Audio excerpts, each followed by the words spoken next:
नमस्कार, मैं डॉक्टर राकेश पाठक। 15 जून 2020 गलवान घाटी में हमारे 20 जवान अपने कमांडिंग ऑफिसर के साथ शहीद हुए थे। पूरा 1 साल हो चुका है आज उन शहीदों को सलाम करने का दिन है और गलवान घाटी के बाद उस हिंसक झड़प के बाद अब तक क्या क्या हुआ इसका भी एक आकलन कर लेने का समय है। 15 और 16 जून की दरमियानी रात आज से ठीक 1 साल पहले पूर्वी लद्दाख में गलवान घाटी में चीन की सेना हमारी सेना की झड़प हुई, जिसमें 20 जवान शहीद हुए। देश में दुख, दर्द और क्षोभ का वातावरण व्याप्त हो गया। लेकिन यह घटना अचानक नहीं हुई थी। इस बात के प्रमाण है कि लगातार पिछले वर्ष मार्च अप्रैल से देश के तमाम रक्षा विशेषज्ञ, पत्रकार, समाचार एजेंसियां, विदेशी एजेंसियां सब सरकार को चेता रहे थे, आगाह कर रहे थे कि लद्दाख की सीमा पर, वास्तविक नियंत्रण रेखा पर, लाइन ऑफ एक्चुअल कंट्रोल पर सब कुछ ठीक नहीं है। चीन के इरादे नेक नहीं है। इसके बावजूद लगातार छोटी छोटी झड़पों के बाद वो बड़ी झड़प हुई जिसमें हमारे 20 जवान शहीद हो गए। और उसके बाद क्या हुआ? उसके बाद देश के आक्रोश और नाराजगी को देखते हुए भारत सरकार ने, मोदी सरकार ने सर्वदलीय बैठक बुलाई और उस सर्वदलीय बैठक में वो ऐतिहासिक बयान प्रधानमंत्री नरेंद्र मोदी ने दिया, जिसमें उन्होंने चीन की घुसपैठ को सिरे से नकार दिया। आपको याद होगा, उन्होंने कहा था कि न कोई घुसा है, न हमारी किसी चौकी पर किसी का कब्जा है। तो आइए उन्हीं के शब्दों में पहले सुन लीजिए कि प्रधानमंत्री ने क्या कहा था। और खास बात यह कि उन्होंने हमलावर देश का नाम भी नहीं लिया था। आइए सुनिए। साथियों, पूर्वी लद्दाख में जो हुआ उसको लेकर आपने रक्षा मंत्री जी और विदेश मंत्री जी को सुना भी और प्रेजेंटेशन को भी देखा। न वहां कोई हमारी सीमा में घुस आया है, न ही कोई घुसा हुआ है, न ही हमारी कोई पोस्ट किसी दूसरे के कब्जे में है। लद्दाख में हमारे 20 जाबाज शहीद हुए, लेकिन जिन्होंने भारत माता की तरफ आंख उठाकर देखा था, उन्हें वो सबक सिखा कर गए हैं। तो आपने सुना, प्रधानमंत्री ने कहा कि न तो वहां कोई आया था, न किसी का कब्जा हुआ है। हैरानी की बात यह है कि प्रधानमंत्री 19 जून 2020 को सर्वदलीय बैठक में जब ये बयान दे रहे थे, उससे पहले रक्षा मंत्री स्वीकार कर चुके थे कि घुसपैठ हुई है। और प्रधानमंत्री के बयान के कुछ दिन बाद भारतीय थल सेना ने अपनी वेबसाइट पर इस अतिक्रमण को स्वीकार किया। और जब हल्ला मचा था तो आपको याद होगा, सेना की वेबसाइट से वो सारे तथ्य हटा दिए गए थे, वो पूरी पोस्ट डिलीट कर दी गई थी। लेकिन आश्चर्यजनक बात यह है कि दुनिया के सैन्य इतिहास में, दुनिया के सामरिक इतिहास में कभी ऐसा नहीं हुआ होगा कि एक देश पर हमला करने वाले दूसरे देश का नाम पीड़ित देश के राष्ट्र प्रमुख ने, प्रधानमंत्री ने अपनी जुबान पर न लाया हो। बहुत सवाल पूछे गए, विपक्ष के नेताओं ने, राहुल गांधी ने, तमाम सारे मीडिया संस्थानों ने, पत्रकारों ने सवाल पूछा कि प्रधानमंत्री चीन का नाम क्यों नहीं ले रहे। लेकिन आज पूरा 1 साल बीत चुका है, प्रधानमंत्री ने आज तक चीन का नाम इस हमले के लिए नहीं लिया। हो सकता है चीन के साथ प्रधानमंत्री के जो रिश्ते हैं वे बहुत ज्यादा प्रगाढ़ हैं। आप जानते हैं कि नरेंद्र मोदी जी आजादी के बाद सबसे ज्यादा बार चीन के राष्ट्राध्यक्ष से मिलने वाले हमारे प्रधान सेवक हैं। जब वे गुजरात के मुख्यमंत्री थे तब 4 बार चीन की यात्रा की उन्होंने, और प्रधानमंत्री बनने के बाद 5 बार चीन गए। कुल 18 बार चीन के मुखिया शी जिनपिंग से उनकी मुलाकातें हुई हैं, देश में और देश के बाहर भी, कभी G20 देशों के सम्मेलन में या अन्य अवसरों पर। बाकी हमारे देश में तो हमने देखा ही है कि साबरमती रिवर फ्रंट पर किस तरह झूला झुलाया गया था, और इसमें कुछ भी गलत नहीं है। पड़ोसी देश के साथ हमारे रिश्ते बेहतर हों, इसकी हर संभव कोशिश करना ही चाहिए।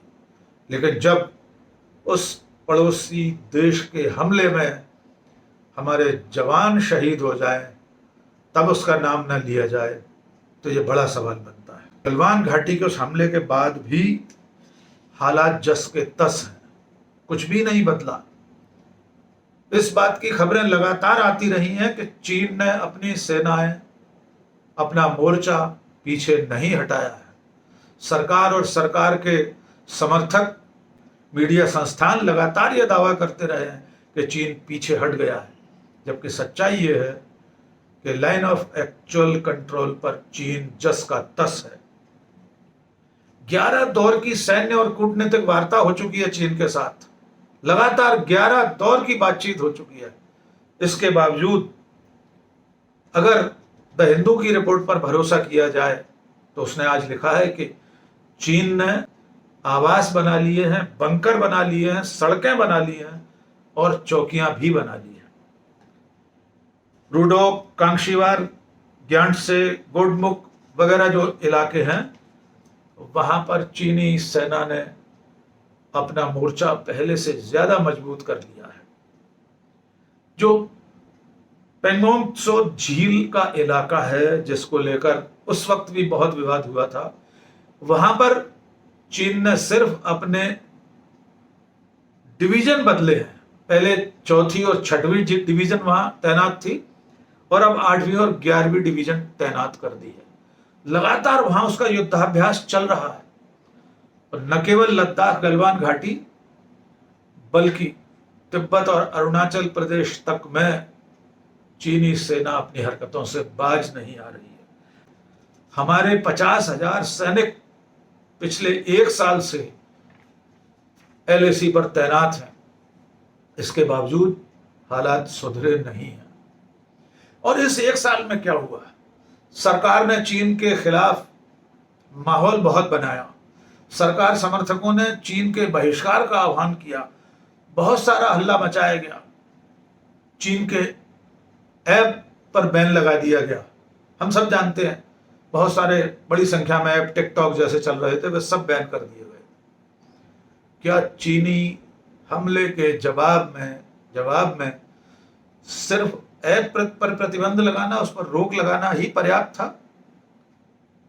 जनता से आह्वान किया गया कि चीन के सामान का बहिष्कार करें। जनता ने सचमुच थोड़ा बहुत सामान का बहिष्कार किया भी, लेकिन चौंकाने वाले आंकड़े ये कहते हैं कि गलवान घाटी की घटना के बाद हमारा चीन से जो कारोबार है वो कई गुना बढ़ गया है।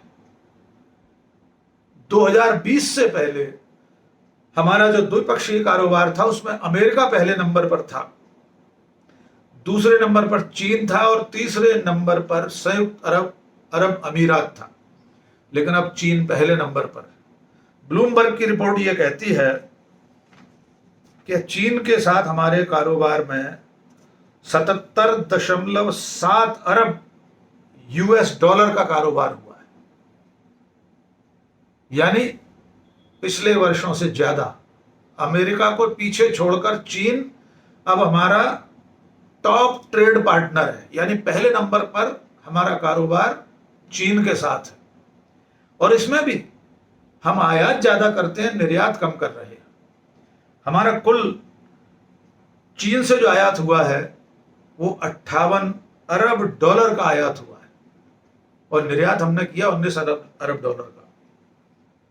इससे अंदाजा लगा सकते हैं कि हमारे इतने कड़वे तजुर्बे के बावजूद भारत सरकार और चीन के बीच, कोई भी निर्यात दो देशों के बीच सरकार की मर्जी के बिना नहीं हो सकता। और इस कोरोना काल में, कोरोना की दूसरी लहर में चीन ने हमारी हर तरह से मदद की है। चीनी सरकार का दावा है कि उसने अप्रैल महीने में 26,000 ventilator, oxygen concentrator, 15,000 patient monitor, 3,800 ton दवा सामग्री भारत को दी है। ऐसी स्थिति में, जबकि गलवान के शहीदों को याद करने का दिन है आज, और इसकी शुरुआत आज की है कांग्रेस ने, कांग्रेस अध्यक्ष सोनिया गांधी ने और राहुल गांधी ने अपने इंस्टाग्राम पोस्ट पर गलवान के शहीदों को याद किया है और सरकार से पूछा है कि वे कौन सी परिस्थितियां थी जिसमें हमारे 20 जवान शहीद हुए थे, और तब से अब तक वास्तव में वहां हालात क्या है, इसका खुलासा देश के सामने होना चाहिए। सरकार को बताना चाहिए कि अब सचमुच वास्तविक नियंत्रण रेखा पर क्या स्थिति है, किस तरह का तनाव है, आने वाले कल के लिए हमारी क्या तैयारियां हैं। हम निश्चित तौर पर पहले से ज्यादा सशक्त और समृद्ध हुए हैं। हमारे पास राफेल विमान भी है, हमारी तैनाती भी एलएसी पर बहुत पर्याप्त है। लेकिन क्या सरकार से ये नहीं पूछा जाना चाहिए, प्रधानमंत्री नरेंद्र मोदी से ये नहीं पूछा जाना चाहिए कि आखिर आज से ठीक 1 साल पहले हमारे 20 जवान जिस देश के हमले में शहीद हुए थे, उस देश का नाम क्या है, वो इस भूभाग पर, इस पृथ्वी पर किस नाम से जाना जाता है, और आखिर क्या वजह है कि देश के प्रधानमंत्री हमलावर देश का नाम लेने से हिचकते हैं। आज बस इतना ही। एक बार फिर गलवान के शहीदों को सलाम, उनकी शहादत हमेशा याद रहेगी। जय हिंद। है मेरी ज़मीं अफसोस नहीं, जो तेरे लिए 100 दर्द सहे, महफूज रहे तेरी आन सदा, चाहे जान मेरी ये रहे ना रहे। मेरी ज़मीं महबूब मेरी नस नस में तेरा इश्क बहे, फीका ना पड़े कभी रंग तेरा, जिस्मों से निकल के खून कहे।